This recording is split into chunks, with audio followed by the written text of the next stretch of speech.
पुनीत, आपकी कोई राय इस चीज पर? जो खास तौर पे पहला सवाल था मेरा कि मतलब क्या किस तरह के जॉब्स अब ज्यादा प्रमोट होंगे, वो फिक्स टर्म एम्प्लॉयमेंट्स होंगी या परमानेंट एम्प्लॉयमेंट की थोड़ी सी प्लेस हिलेगी, कैसे देख रहे हैं? आई थिंक विपिन जी, मेरा पर्सपेक्टिव थोड़ा अलग है, क्योंकि जो अभी लोग कंपनीज कॉन्ट्रैक्टर के थ्रू लोग हायर करते थे, जहां वो एक थर्ड पार्टी के पेरोल पे होते थे, उनके बेनिफिट्स रेगुलर एम्प्लॉयज जैसे नहीं होते थे, वो एक थर्ड पार्टी के ऊपर डिपेंडेंट होते थे सारे बेनिफिट्स के लिए।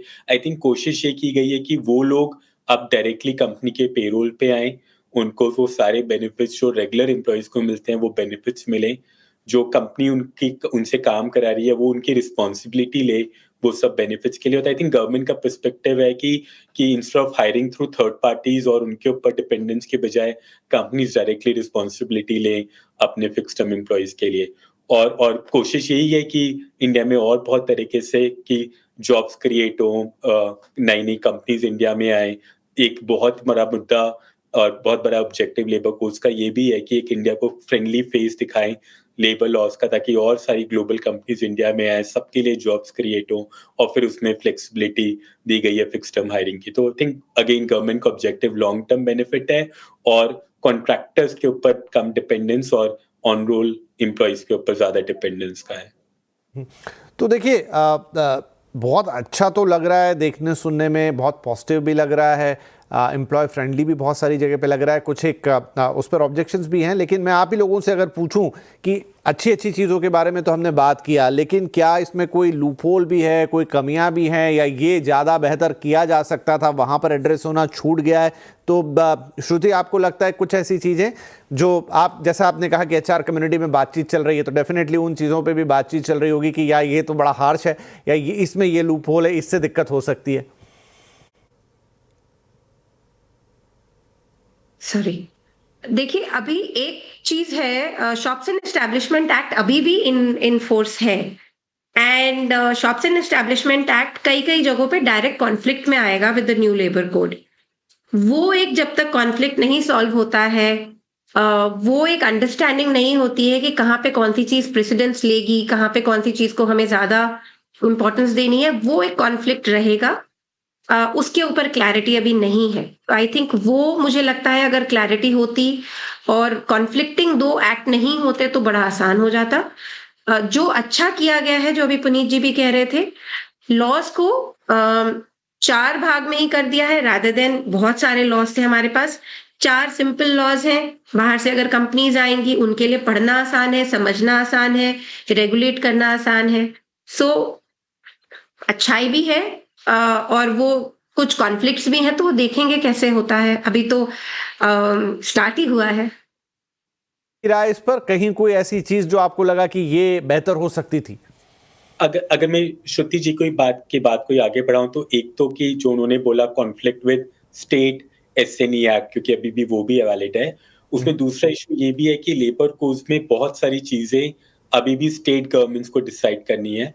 और अगर वो, जैसे कोई कंपनी जो मल्टीपल स्टेट्स में प्रेजेंट है, अगर वो स्टेट रूल्स अलग अलग होंगे तो कंपनीज के लिए अभी भी अलग अलग स्टेट्स में अलग अलग रूल्स और अलग अलग रेगुलेशंस अप्लाई होंगे। तो कंपनीज का वो भी एक बहुत बड़ा इशू है कि कैसे सेंटर और स्टेट कोऑर्डिनेशन में काम करे, ताकि एक तरह का लॉ जनरली कंपनीज के लिए एप्लीकेबल हो अक्रॉस द इंडिया। तो वो एक बहुत बड़ा इशू है जो अभी भी, उस पर भी काफी काम होना है, और गवर्नमेंट काम कर रही है, लेकिन आई थिंक और थोड़ा काम होना है। दूसरी चीज है कि काफी चीजें हैं जो लेबर कोड में बहुत अच्छे हैं, बट जैसे कोई नई चीज होती है उसमें कुछ ना कुछ बेहतरी की और जरूरत होती है। तो जैसे वो डेफिनेशन ऑफ वेजेस में है कि उसमें परफॉर्मेंस बोनस अगर किसी को मिल रहा है, इंसेंटिव किसी को मिल रहा है, वो वेजेस की डेफिनेशन में कवर होगा नहीं होगा, उस पे बहुत सारे इश्यूज चल रहे हैं जिस पे क्लैरिटी नहीं है। फिर उन्होंने बोला कि कॉन्ट्रैक्ट लेबर कोर एक्टिविटीज के लिए नहीं काम कर सकते। तो व्हाट आर कोर एक्टिविटीज, उसमें क्या चीजें कवर्ड होंगी, कौन कौन से रोल्स के लिए आप कॉन्ट्रैक्ट लेबर हायर कर सकते हो, नहीं कर सकते, वो एक बहुत बड़ा मुद्दा है। एक ग्रेच्युटी को लेके बहुत बड़ा है कि क्या उसका रेट्रोस्पेक्टिव इम्पैक्ट है कि अगर कोई कंपनी में 20 साल नौकरी किया है, अभी तक ग्रेच्युटी बेसिक सैलरी पे मिलती थी, अब ग्रेच्युटी वेजेस पे मिलेगी, तो क्या वो कंपनीज को पूरे पिछले सालों के लिए भी हायर वेजेस पे ग्रेच्युटी देनी पड़ेगी, उस पर थोड़ी क्लैरिटी नहीं है।